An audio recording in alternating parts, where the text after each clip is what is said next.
Thank you, Mr. Speaker. As we approach Veterans Day, the day we honor those who served and came back home. And I want to talk about a very special veteran. Frank Buckles, when he was 16 years of age, some say 15, during the beginning of the Great World War I, wanted to join and go overseas. Remember, they sang that song, those Doughboys, when they went overseas. George Cohan's song, Over There. And they wouldn't come back till it was over there. The war started. He tried to join the Marines. They wouldn't take him because he was not 18. He tried different recruiters. He finally found an Army recruiter. He says he just told the recruiter, a whopper, that he was 21. The recruiter took him, swore him in, and the fastest way he could get to Europe and get into action was to drive an ambulance. This is a photograph of Frank Buckles, Jr. when he served in the Great World War I. After that war was over with, he came back home, although 116,000 Americans did not come back home. 4 million of them served in World War I. Frank Buckles joined the Merchant Marines. He was in the Philippines when World War II started, and he was captured by the Japanese and held in a prisoner of war camp for 3.5 years. He was rescued, came back home to America, went to his farm in West Virginia, and he worked on the farm until he was 109 years old. Frank Buckles died this year at the age of 110.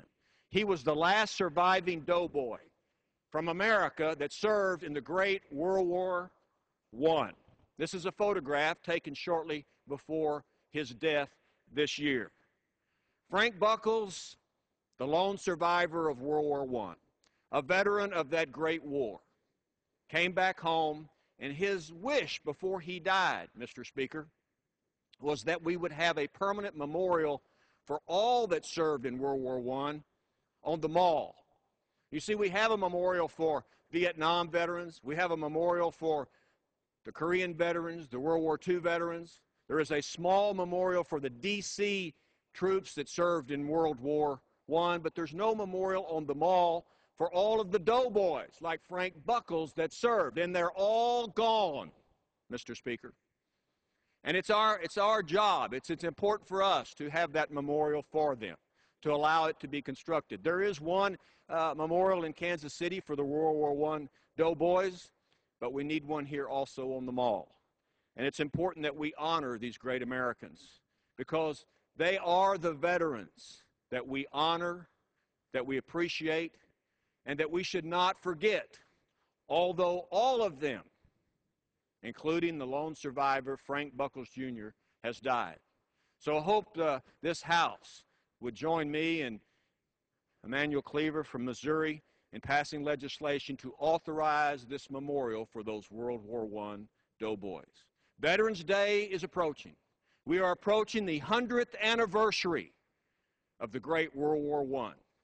We should remember them, and we can do this by erecting and allowing a memorial to be constructed on the Mall. The veterans are the greatest that we have. We should remember every one of them, those that served and came home, and those that served, did not come home, and those that are serving and representing us today. And that's just the way it is. I yield back.